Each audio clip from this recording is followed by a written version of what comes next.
So, cherry blossom season is upon us, and I tell you, in Japan people go absolutely gaga for it. There are events, festivals, you name it, anything and everything to celebrate this time of the year. Almost to the point where a lot of people think it's kind of overrated, really. People go too crazy. It's just flowers, you know, how special it could be.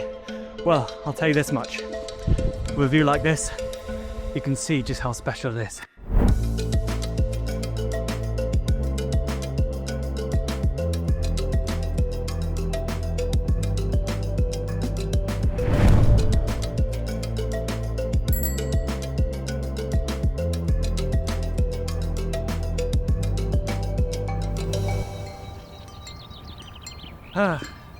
Good morning, evening, afternoon, whenever it is, wherever you are, and welcome to the cherry blossom season. It's absolutely beautiful.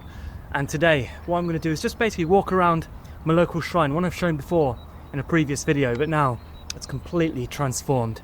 And, well, what we're going to be doing today is just chillaxing, really, just relaxing, taking in the view, taking in the atmosphere, and talking a bit about, as well, the transition from winter to spring, and why really I've been looking forward to this time of the year for a very long time. But yeah, let's not delay, let's go take a look. In case you're unfamiliar with it, Sakura season in Japan is the time from late March to early April where cherry blossoms bloom across the country. It's beautiful and undeniably a core part of Japanese culture and identity. It is important to mention, however, that it of course isn't an exclusively Japanese phenomenon. These two pictures, in fact, that I'm showing you are from the UK, posted by Japan's ambassador to the UK. It's of course part of that wider coming of spring, which isn't obviously exclusive to cherry blossom trees. Of course, it's not to say that things aren't a little bit different in Japan, with hanami or cherry blossom viewing being particularly common, where friends and family get together to view the cherry blossoms and maybe a little bit of a cheeky meal as well while they're at it. There is the view though that it is a bit overrated, but in my opinion, I think that may have more to do with the city parks and popular cherry blossom viewing areas being full to the brim with people wanting to experience the cherry blossom viewing, where more rural areas like this stay empty and all to yourself. And of course, it is important to remember that these cherry blossom trees are, well, nature, right? They're all around us and not just exclusive to cherry blossom viewing zones or something like that. So I would recommend to maybe get out there, get out to some lesser explored places and try to find some of those hidden gems and places which you can claim all to yourself. Whew. Alrighty, and again we're at the top. It seems like there's a bit of a habit where shrines are always at high places. I wonder why. But anyways, absolutely gorgeous, isn't it? The entire street or road or walkway, whatever you want to call it, is completely lined with sakura trees, and you have to thank whoever had the good intention, goodwill to plant all of them. So I found somewhere a bit more comfy, or somewhere which would give you a bit of a better view of the whole shrine. Apologies if it's a bit dark. It's unfortunately, I've caught the sun at a bad time. It was sunny all day until I decided to record a video in which it quickly hid itself away. I'm not sure if someone up above doesn't want me to make this video. I don't know. I'm doing it anyways. So today I want to talk a bit about spring in general, I suppose, fitting in the theme of cherry blossoms, a bit about that as well. Now, I'm going to be up straight and like I say it, I don't like winter. It's dark, it's cold, and it's just generally a bit of a miserable time for me, in my opinion. I think it's just a combination of a lot of things, really. The dark means that you can't really do a whole lot of things when, you know, work finishes. It's really dark, you're not going outside, and when you wake up, it's dark. You feel like you're waking up at 4 a.m. and it feels absolutely horrible. And just the cold, I mean, what's more to that say, really? If you live in, you know, somewhere it's always very hot, I'm sure you're screaming at me, you're saying, what on earth are you talking about? The cold's lovely. You don't know what it's like until you've lived in the heat 365 days a year. But I don't know, I think it's to do with the fact that I have to cycle everywhere. I don't have a car, and I have to cycle to all the schools, office and all that, you know, shop. I have to cycle there, and it's just not awfully very pleasant to have cold air freezing your face and freezing your hands if you don't have gloves, and you have to put on a coat, and you know, you still sweat anyways because you're cycling, and it's a whole thing. So I really don't like winter, and that's obviously why every year I'm always just staring at the flower buds, just being like, come on, it's my time, just soon, almost. And well, you know, spring does it in a fashion, doesn't it? So yeah, I'm really happy for spring to come around, and it's just a general idea as well that everything comes to life, right? Nature-wise, everything's silent and quiet, and frankly, I don't think winter looks all that pretty. Maybe if you're in an awfully snowy area, but I feel like if you are, that also means you have to contend with the snow and digging out your car, digging out your driveway every day. And I don't think that's awfully very fun either, although I'm gonna say that I've never actually had to do that because I lived in the south of the UK, and right now I live in southern Japan, which, well, when there's snow, that's a big event around these parts. So yeah, I'm not a winter guy, if it's not obvious. So yeah, I'm really looking forward to spring. I feel like it's going to allow me to do a lot more things, appreciate Japan a lot better. I'm going to be climbing up there in a wee bit, so look forward to that. Stick around and you'll see what's at the top of this mountain. Maybe we'll be able to catch sunset as well on time, and the sun seems to be coming out at just the right time. But before that, we're going down, and, well, it's not made it awfully easy for me. These steps are not awfully steady. Steady is that they're not good, is what I'm trying to say. And again, no matter how many times I've come here, I've been a few times, it still just awes me.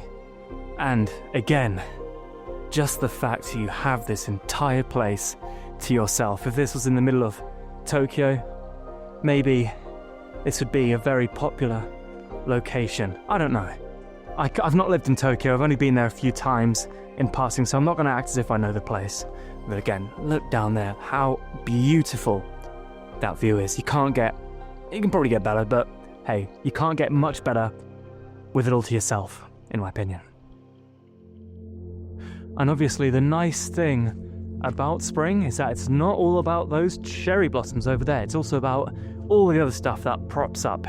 Although, does this count as cherry blossoms? I don't know, it's beautiful. Who's going to care? Well, speaking of who's going to care, I'm going to talk about these things. I introduced them last video, those mini shrines of which I've already forgotten the name of. But this is a bit more ornate. Now, you can see they've decorated in, these are dragon motifs, I guess. You got some hefty lad holding it up. Good luck. And the name of this one is Kumaya Jinja Kana. Maybe, so the first character is Kuma, which is bear. Kuma or Kumo? I think it's Kuma. Kumamoto Kuma, I think. Then Ya, I think, and then Jinja, which is a shrine. Now, there are a lot of these around this place. It's not just this one, and they all have their own little engines. There's another one over there. And, I don't know, they're just really cute and cool. I don't know what it is about them. Maybe I'm strange. Let me know in the comments if I'm strange. Maybe not for this reason, but for a variety of reasons, I don't know. And of all of these little mini shrines that are always scattered around shrines, this is my favourite here, although they require you to work for it to get up. And it's this little guy. Unfortunately, the name is all but faded, but look, it's not abandoned. You got a wee bit of sake that someone's plopped there. Respect. I'm not going to drink it. There was some discussion on what happens with the sake. I don't think it's my responsibility to do anything about it. If I want cheap cup sake, I'll get it in the konbini for like 150 yen or something like that. But yeah, no, it's a good question. I actually have no idea what happens to these guys. But anyways, yeah, let's move on. Alright, so now it's time for the main event, or an event which I've been teasing you with. Oh, by the way, this is the hat I used to record POVs, if you're curious. So, we're going to be climbing this mountain. Now, this mountain is called Tsurukidake, or at least the park at the top is known as that. And the reason why it's called that is because way in the past, maybe 500 years ago, there used to be a castle called Tsurugi Castle.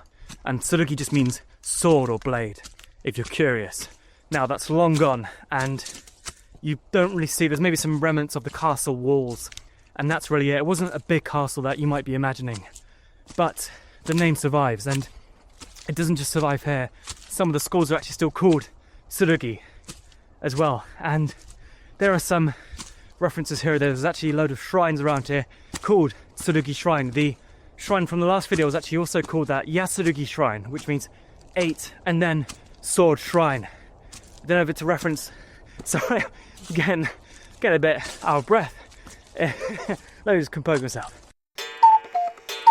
So, I'm going to climb this mountain. I'm going to give you a bit of a time lapse just so you don't have to see the whole thing, because it's just going to be me climbing through a mountain. And I'll see you at the top. So yeah, let's go.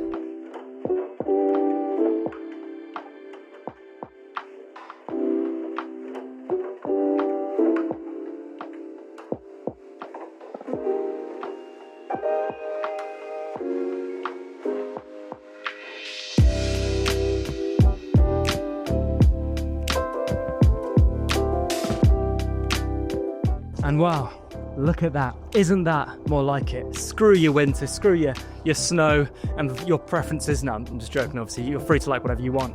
But come on, if you look at this, how can you say no to spring? And we've made it. The top of Tsurigidake mountain. I don't know if it's actually the name of the mountain or not. I don't know. Whew, that was a bloody climb. I'll tell you what, it's not for the faint of heart. I'm gonna put myself out there and say I'm fairly kind of fit, and even that I was getting me panting. I had to take a break in the middle of that climb, but absolutely beautiful. Unfortunately, no sunset, but we'll just have to do that. But yeah, I'm gonna end the video there. I feel like it's a perfect send-off in the middle of this beautiful part of Japan. So yeah, I hope you've enjoyed. I'll see you in the next one. Peace.